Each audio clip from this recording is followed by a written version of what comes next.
네, 정말 오랜만에 이 자리에 선 것 같습니다. 물론 새벽에 자주 뵙지만은 또 수요 기도회로는 오랜만에 뵙게 됐는데 하나님의 은혜를 사모하며 나온 여러분들에게 하나님이 만나 주시고 큰 은혜 주시기를 바랍니다. 킹덤 스토리 계속해서 살펴보는데 오늘은 제 32과 75쪽에 있는 내용입니다. 혹시 책을 가지고 계신 분들은 참고하시길 바라고요.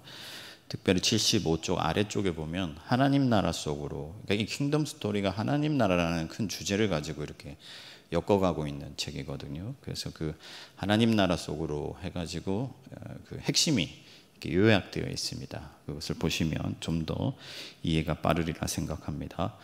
오늘은 3계명과 4계명, 그러니까 10계명 계속 하고 있는데 3계명과 4계명을 살펴보는 차례입니다. 먼저 3계명인데 76쪽에 보시면 첫 주제가 합당하고 존귀한 하나님의 이름 이렇게 되어 있습니다. 그러니까 합당하고 존귀한 하나님의 이름.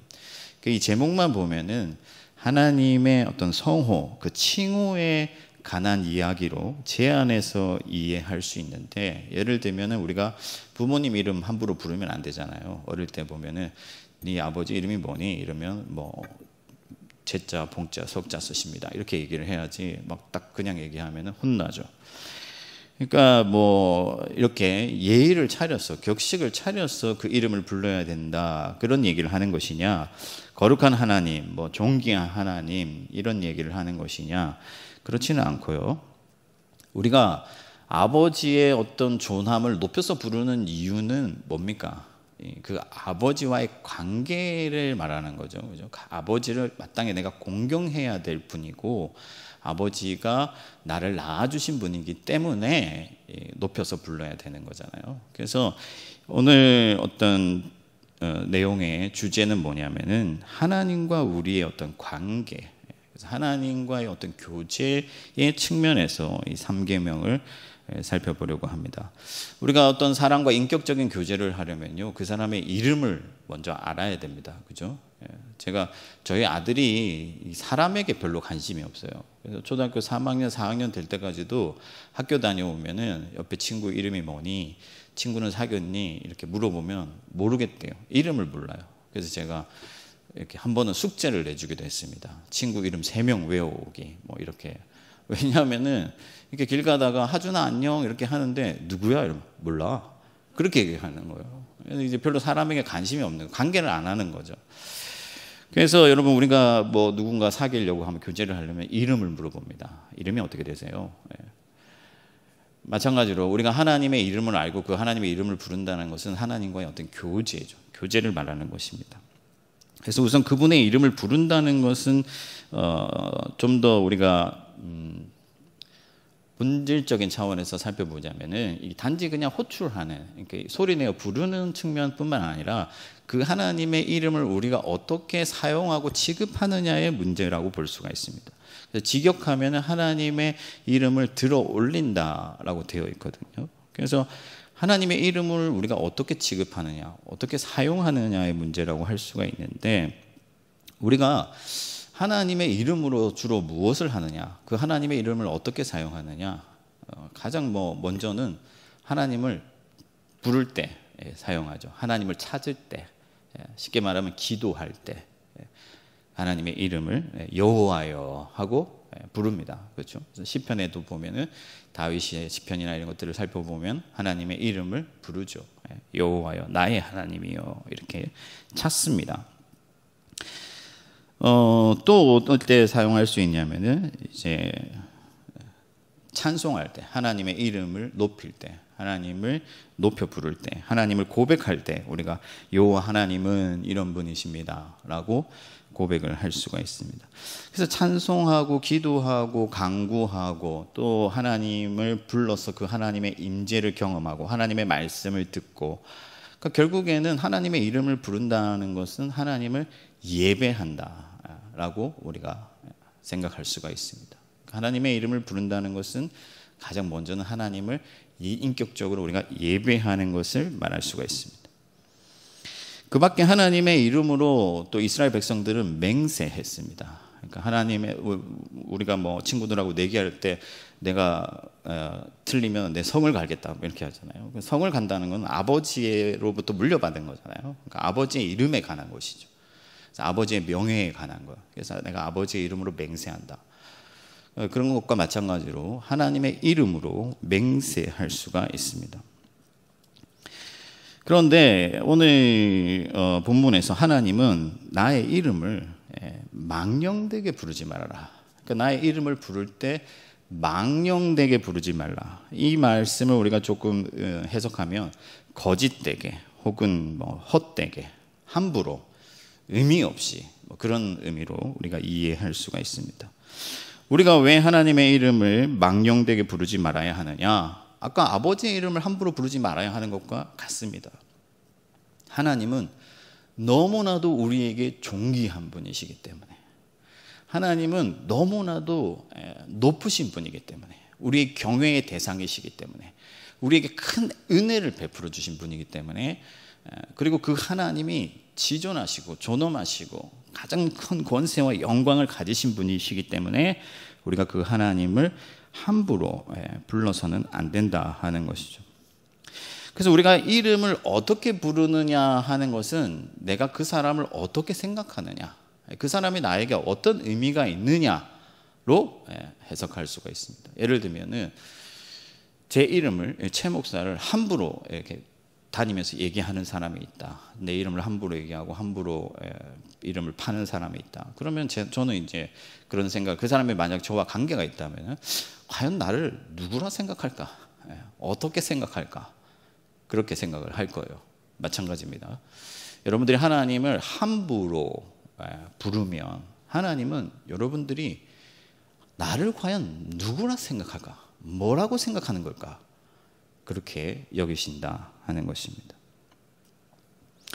그래서 하나님의 이름을 부른다는 것은 우리가 하나님 그분을 어떻게 생각하느냐, 나에게 그분이 어떤 의미로 다가오고 있느냐, 과연 나는 하나님을 누구라 생각하느냐의 문제라 하는 것이죠. 그렇게 따지고 보자면은 하나님이 나의 이름을 헛되게 부르지 말라, 이 말씀은 내가 누구인지를 생각하고 나에게 합당하게, 나에게 맞는 방식으로, 내가 너에게 준 그 은혜를 생각하고 내가 너에게 베풀어 준 그 기업과 유업과 복을 생각하고 또 내가 과연 얼마나 높은 하나님인지를 생각하여서 합당하게 그 이름을 불러라 하는 말씀으로 우리가 이해할 수가 있습니다. 그러나 우리 인간들이 하나님을 합당하게 취급하지 않기 때문에, 그 이름을 존귀하게 여기지 않는 죄인이기 때문에 하나님께서 율법을 통해서 우리가 얼마나 심각한 죄인인가 하는 것을 깨닫게 하여 주시는 것이죠. 사실 이스라엘 백성들뿐만 아닙니다. 우리도 하나님을 섬긴다, 예배한다 하면서도 얼마나 그 하나님의 이름을 가볍게 취급하는지 모릅니다. 하나님은 결코 이 일이 죄 없다 하지 아니하리라 하셨습니다.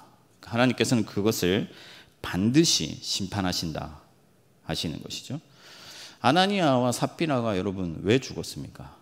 하나님의 이름을 망령되게, 성령을 속이고 그분의 이름을 멸시했기 때문에, 모독했기 때문에 하나님으로부터 심판을 받았습니다. 그러면 우리가 흔히 저지르는 하나님을 망령되게 부르는 그런 일들이 어떤 일들이 있느냐, 제가 여러분들한테 3가지 팁을 드리겠습니다. 이것을 주의하시기 바랍니다. 첫 번째는 불손입니다. 불손.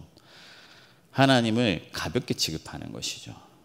예를 들면 예배를 드린다고 할 때 대충 하는 것입니다. 대충.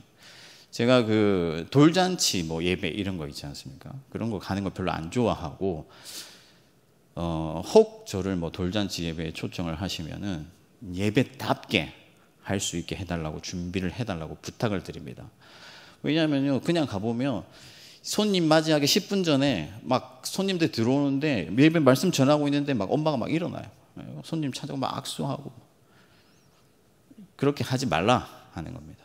하나님의 이름을 존귀하게, 또 정말 하나님의 이름을 무겁게 우리가 경외의 대상으로 취급해야 되는데, 하나님을 너무 대충 불성실하게 예배하는 것도 사실은 불손입니다.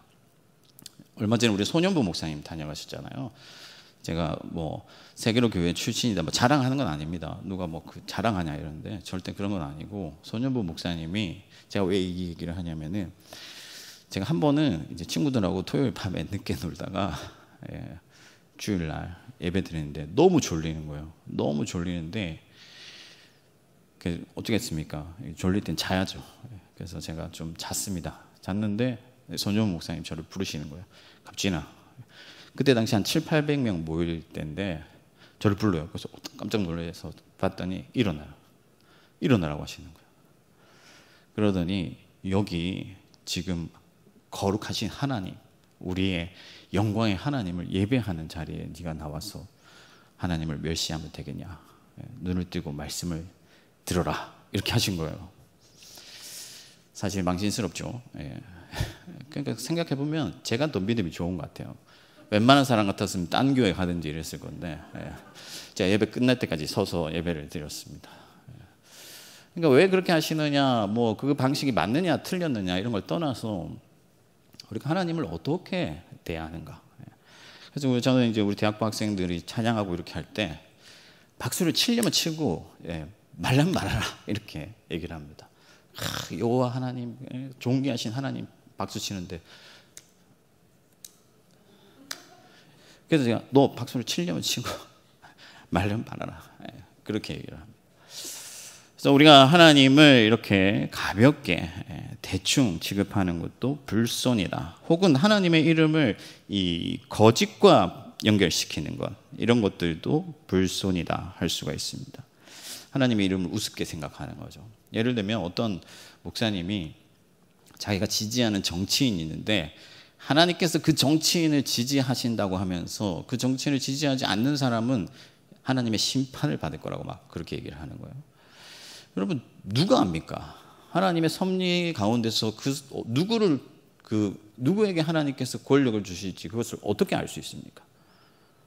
그런데 막 하나님의 이름을 갖다 붙이고 막 심판 받을 거라고 하고 막. 왜 그렇게 합니까? 크신 하나님을 경험하지 못했기 때문에 하나님의 이름을 가볍게 생각하는 것이죠. 나중에 하나님 앞에 가가지고 너 나 그거 아닌데 왜 그렇게 했냐? 그럼 뭐라고 하겠습니까? 우리가 만일 하나님의 구원과 그분의 위대하심과 그분의 진정한 능력을 생각지 아니하고 불손하게 하나님을 취급한다면 반드시 심판을 받게 됩니다. 두 번째는 불순입니다. 불순. 동기가 순수하지 못한 것이죠. 자기 욕심을 위하여, 자기 욕망을 위하여서 하나님을 부르는 것입니다. 번영신학을 하는 사람들이 대표적인데, 이런 사람들의 관심은 온통 땅에서 잘 되는 겁니다. 온통 땅에서 잘 되는 거예요.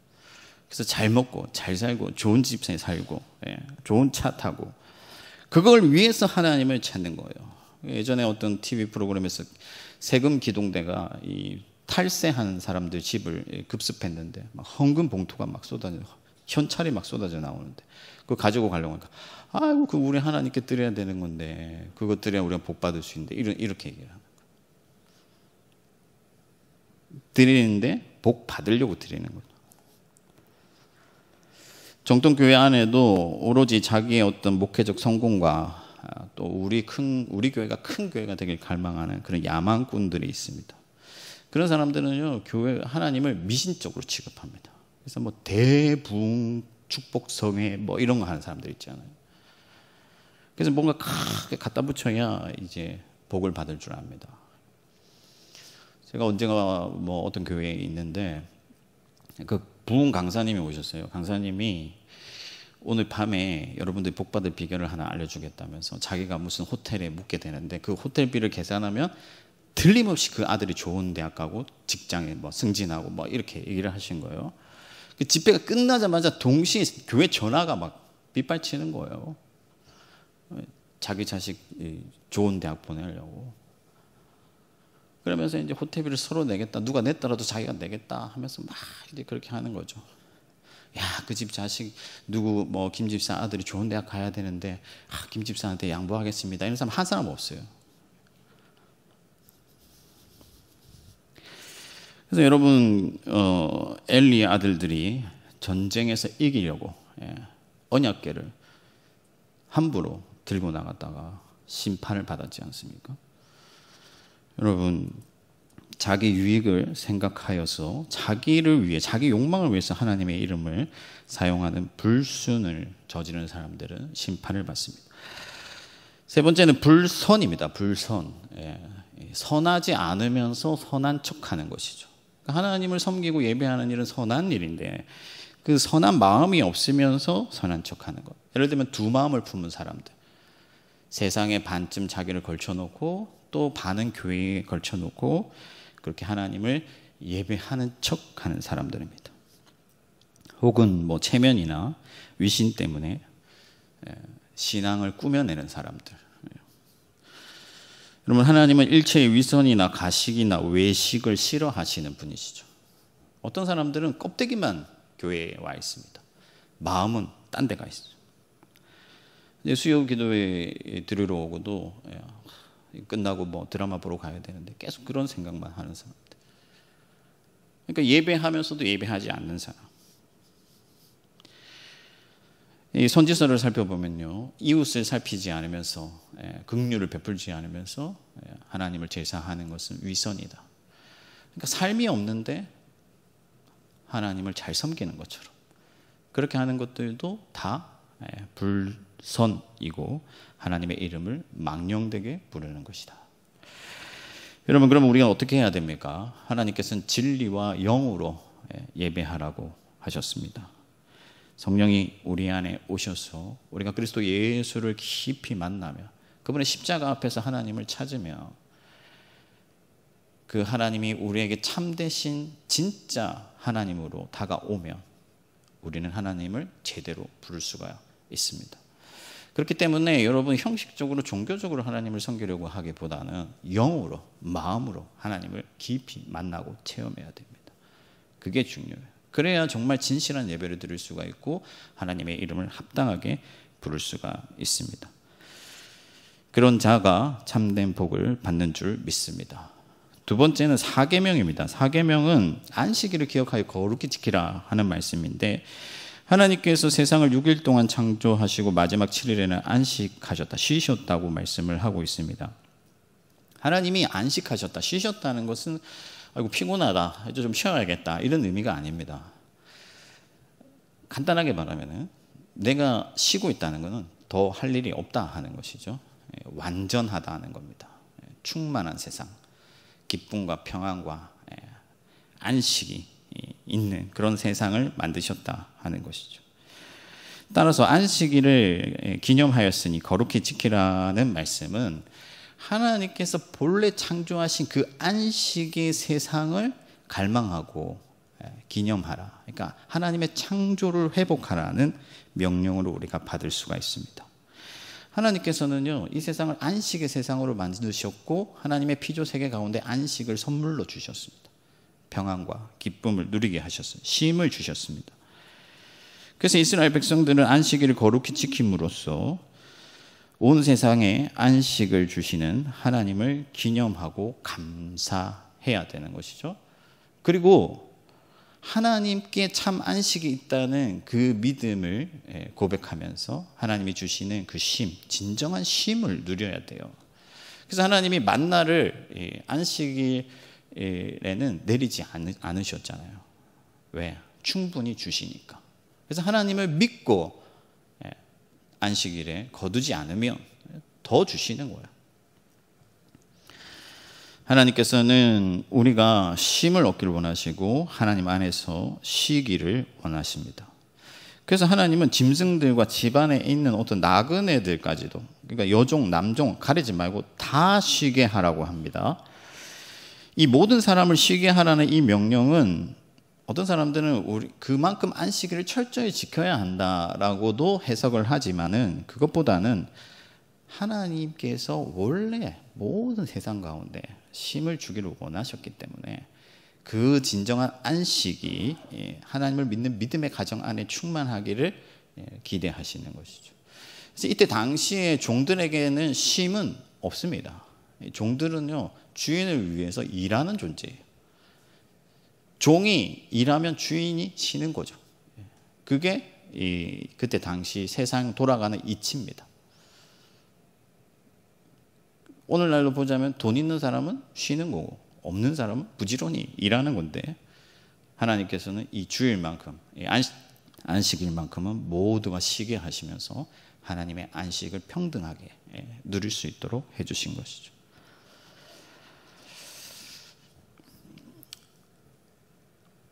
그래서 이 안식은 하나님의 피조세계 전 영역에 주어진 하나님의 일반적 은총이었는데, 이제는 그리스도 예수 안에서 예수를 믿는 사람들에게 주시는 특별한 은총이 된 것이죠. 그리고 마지막 때는 완전한 안식을 우리에게 주시고 하나님의 창조가 완전하게 회복될 것입니다.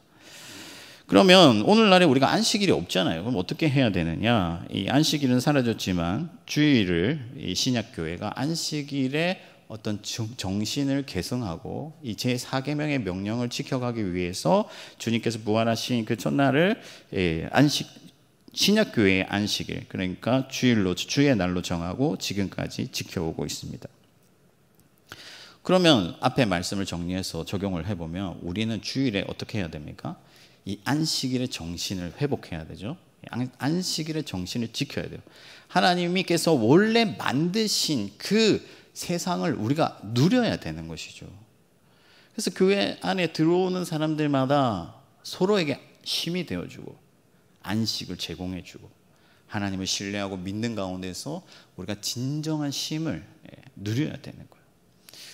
그래서 저는 그 교회에 우리 디모데 학생들한테 1개 이상, 2개, 여러 개 사역하지 마라. 할 수 있는 정도의 사역을 하고 기쁘게 하나님을 섬겨야 된다. 그렇게 얘기를 합니다. 왜냐면 어떤 친구들은요, 예전에 제가 어떤 교회에 있을 때 그 청년이 저한테 그렇게 하는 거예요. 교회 가기 싫대. 왜? 출근하는 것 같대요. 너무 일이 많고 가서 해야 될 일도 많고 그러다 보니까 진짜 하나님이 주시려고 하는 것은 안식인데 그 안식을 빼앗겨버리고 오히려 고통을 받는 거죠. 그래서 우리는 주일을 통해서 안식의 왕이신 그 하나님을 기념하고 그 하나님 안에 안식이 있음을 믿으면서 안식을 누리고 동시에 다른 사람들에게 안식을 제공해야 됩니다. 또 하나 우리가 중요하게 생각해야 할 안식일 정신이 있는데, 이 킹덤 스토리 책을 보시면은 첫 번째 챕터는 3계명이고 두 번째, 세 번째를 이 안식일로 다루고 있는데, 세 번째 챕터가 80페이지에 보시면은 신명기에 나타난 이제 4계명을 언급을 해요. 그러면서 이게 10계명이 신명기에도 있고 출애굽기에도 있는데, 이 신명기에는 4계명을 언급하면서 출애굽을 얘기합니다. 그러니까 안식일은 하나님께서 어떤 그 세상의 권세에 묶여서 고통받던 우리들을 구원하신 것을 기념하고 안식으로 다시 불러주신 것을 기뻐하는 그런 날이다 하는 것이죠. 사랑하는 성도 여러분, 우리가 예수 그리스도 안에서 완전한 구원을 얻었는 줄 믿습니다. 그래서 이 주일에 우리가 그리스도 예수를 기뻐하면서 그리스도 예수께서 우리에게 허락하신, 우리에게 성취하여 주신 그 구원을 우리가 기념하고 노래해야 되는 것이죠. 그래서 성찬은 이번 주에 우리가 돌아올 때 성찬을 하는 건데 그 이유도 거기에 있는 것입니다. 그리고 우리가 주일날 특히 힘써 복음을 증거해야 됩니다. 왜 그렇습니까? 우리가 그 구원을 기뻐하고 정말 하나님 안에서 안식을 누리면요, 세상 사람들이 부러워하고 따라오게 되어 있어요. 제가 예전에 어떤 세 가족이 와서 어떻게 교회에 오게 되셨습니까? 물어보니까 자기는 뭐 이제 남편도 뭐 잘 살고 뭐 딸들도 좋은 대학 가고 다 이루었는데 마음에 평안이 없고 기쁨이 없는데 자기 집에 일하러 오시는 그 아주머니가 항상 기뻐하고 늘 찬송하고 늘 이렇게 얼굴에 화색이 돌고, 그걸 보면서 도대체 뭐가 그렇게 좋아요 했더니 예수 때문에 너무 좋다고. 그래서 교회를 나오게 됐다 하는 거예요. 우리가 그리스도 예수 안에서 진정한 구원의 기쁨을 주일날 누리면 그 기쁨이 우리 안에 충만해지면요, 세상에 나가서 그 구원이 우리가 굳이 말을 하지 아니하여도 증거가 되는 거예요. 여러분, 이 유대인들은 이런 안식일의 정신과 의미를 저버리고 노동하지 않는 것을 의무로 만들어 버렸죠. 그래서 예수님께서 수고하고 무거운 짐진 자들아 다 내게로 오라. 이 무거운 짐을 졌다. 나의 멍에는 쉽고 가볍다고 하실 때 이 짐과 멍에가 뭐냐면요, 안식일이에요. 안식일에 대해서 얘기하시다가 그 말씀을 하시거든요. 그러니까 안식일에는 쉼을 주시려고, 안식을 주시려고 했는데 그것을 너무나 지나친 의무로 만들어 버려 가지고 그것이 오히려 짐이 되어 버린 거예요, 유대인들에게. 혹시 여러분들 가운데도 주일에 짐을 지고 계신 분들이 계신지 모르겠습니다. 여러분, 물론 주일은 의무적인 측면이 있습니다. 근데 여러분 생각해 보면요, 부모님이 음식을 아침에 정성껏 맛있게 딱 차려주시면은 먹는 게 도리가 아닙니까? 그죠? 그래서 이게 의무가 되는 거지, 사실은 하나님께서 주일을 우리에게 주신 이유는 안식과 기쁨과 능력을 위한 것인 줄 믿습니다. 우리가 세상을 살아갈 때요, 길을 잃어버리기 쉽잖아요. 우리가 세상을 살아갈 때 너무 외롭잖아요. 힘들고 지치잖아요. 그럴 때 주님께서 품을 내어 주시는 거예요. 그래서 보여주시는 거예요. 우리의 본래 신분이 무엇인지, 우리에게 주신 은혜가 어떠한 것인지, 우리 곁에 누가 계신지를 알게 하시는 거예요. 그래서 주님 손잡고 다시 일어서게 하시는 것이죠. 그렇게 우리가 주일을 통해서 하나님의 안식을 누리고 구원을 기뻐하면 언젠가 영원한 주일, 영원한 안식을 얻게 될 줄 믿습니다. 말씀을 정리하겠습니다. 우리가 3계명, 4계명 지킬 수 없는 죄인들인데 정죄받아 마땅하죠. 그러나 그리스도 예수께서 율법에 순종하시고 우리가 지켜야 할 그 의무를 다하시고 이제 우리가 그리스도를 즐겁게 따라오도록 만들어 주셨어요. 예수 그리스도를 깊이 생각하고 성령 안에서 주님을 자주 만나면서 그분으로부터 위로를 얻고 그분으로부터 깨달음을 얻으면 우리가 3계명, 4계명 지켜갈 수 있게 됩니다. 하나님을 합당하게 예배하고 주일을 통해서 하나님의 은혜와 그분이 주시는 평안과 기쁨과 안식을 누리게 되는 것이죠. 저 여러분들이 이 3계명, 4계명을 그리스도 예수 안에서 순종하여서 하나님의 기쁨이 되기를 주님의 이름으로 축원합니다.